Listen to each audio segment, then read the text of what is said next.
আমার মন মতো পড়া, এসব বইটই থাক। মনে কর দেশে ভীষণ বন্যা হলো, দেশের পরিণাম ভয়াবহ, এরপর দেশের প্রধান প্রধান কি কি সমস্যা হবে বলে ফেল। প্রধান সমস্যা? হ্যাঁ, প্রধান সমস্যা তেমন কিছুই নাই, ওই ঘরে উঠতে হলে ডেলি 4-5 বার করে পা ধুইতে হবে, সব কাদা কাদা হয়ে যাবে না? সব কাদা কাদা হয়ে যাবে। হ্যাঁ, আর আমি চাই কি জানেন স্যার, এমন বন্যা হোক ওই মোবাইলের টাওয়ারের উপর দিয়ে যেন পানি চলে যাক, শালার কাক কনে বসে আমি আজ দেখবো। কাকে তোমার কামড়ালে কি? হ্যাঁ, কাক কামড়াবে না, আমাদের বাড়ি কাপড় কাচা সাবান, গায়ে মাখায় সাবান, গোসলখানে রাখলি ওই কাকা করে আসার নিয়ে দৌড় মারে, ওই কাকের গোষ্ঠী আমি উদ্ধার করবো।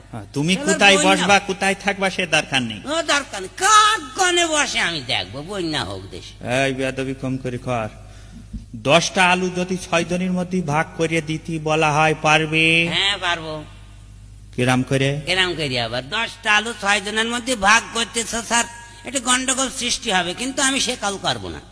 আমি আলু সিদ্ধ করে নিয়ে ভর্তা করবো, করে সবারই আরাম করে গুল্লা বানিয়ে বানিয়ে একটা করে দিয়ে দেবো। গুল্লা বানিয়ে? হ্যাঁ, 10টা গুল্লা বানাবো, ভর্তা করে নিয়ে গুল্লা বানিয়ে সব একটা।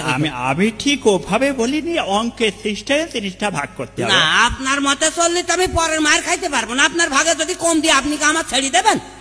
ও জুড়ন ছাড়বে? এই জন্য ভর্তা করে দেবো, সবার সমান হয়ে যাবে, কেউ তার গন্ডগোল করতে পারবে না। কেউ গন্ডগোল করতে পারবে না? পারবে না। আচ্ছা, যাকে যাক